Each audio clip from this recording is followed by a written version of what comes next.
کشمیر میں رہنے والے ہمارے کشمیری بھائی اور بہنیں انتہائی مظلومیت کا تختہ مشق بنے ہوئے ہیں، اور تقریباً پونے صدی ہو چکی ہے کہ اس آزاد ریاست پر قبضہ کیے ہوئے ہے ہندوستان حکومت۔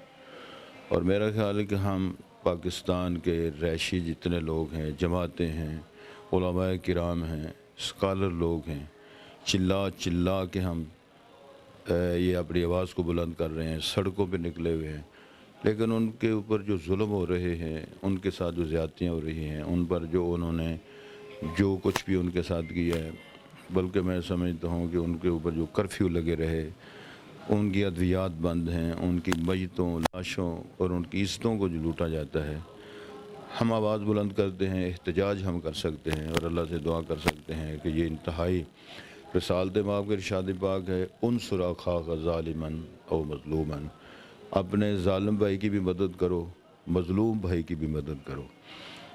تو مظلوم کی تو سمجھ آتی ہے، تو صحابہ کرام نے پوچھا کہ ظالم کی مدد کیا ہوتی ہے؟ تو امام الانبیاء نے فرمایا تھا ظالم کا ہاتھ روکا جائے۔ اور ایک اور بات بھی اللہ کے پاک پیغمبر کا فرمان ہے کہ قوت کے ساتھ ان جرائم کو روکا جائے۔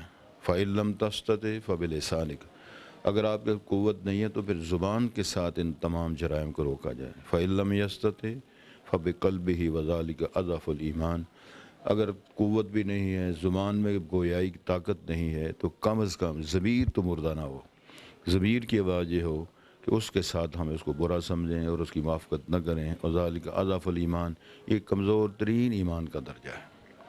اور میں سمجھتا ہوں کہ ہماری استدعائی ہے، اللہ سے درخواست ہے، اور پوری اقوام متحدہ اور پوری دنیا کے سامنے ہم چلا چلا کے کہہ رہے ہیں کہ کشمیری لوگوں کو ان کے حق دیے جائیں، ان کو آزادی دی جائے اور ان کو رہنے کا حق دیا جائے۔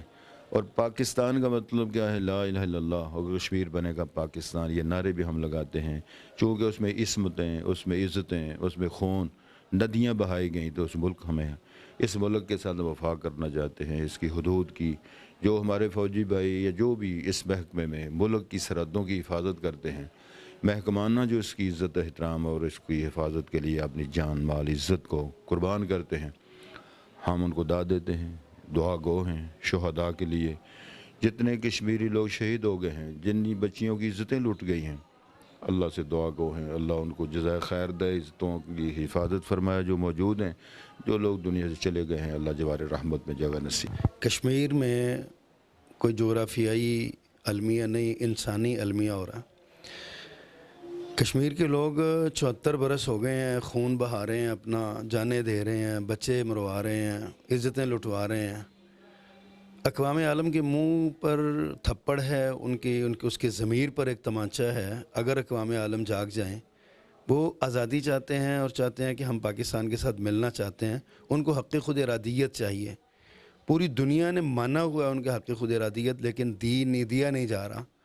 کس قدر ظلم ہے یہ! اور ہم سمجھتے ہیں کہ اگر وہاں کشمیر میں کوئی غیر مسلم ہوتا، مسلمان نہ ہوتے، تو کب کا یہ مسئلہ حل ہو چکا ہوتا۔ پوری دنیا میں، فلسطین میں، ایریٹریا میں، سوڈان میں، صومالیہ میں، برما میں، بنگلہ دیش میں اور دیگر ممالک میں، یعنی وہاں پہ فلسطین میں بالخصوص اور کشمیر میں، یہاں پہ مسائل کیوں حل نہیں ہو رہے؟ صرف اس لیے کہ وہ مسلمان ہیں۔ مسلمانوں کے ساتھ ہونے والا یہ ظلم جو ہے، یہ اقوام عالم کے ان لوگوں کے منہ پر اور ان لوگوں کے ضمیر پر ضرور دھچکا اور تمانچہ ہونا چاہیے جو خود کو غیر جانبدار کہتے ہیں جی ہم نیوٹرل ہیں۔ جو ظالم ہیں وہ تو ہیں ہی ہیں، جو ظالموں کے ساتھی ہیں وہ تو ہیں ہی ہیں، لیکن بد نصیبی یہ ہے کہ کشمیر کا مسئلہ اس لیے حل نہیں ہو رہا کہ وہاں پہ مسلمان بستے ہیں، مسلمان اپنا حق مانگتے ہیں۔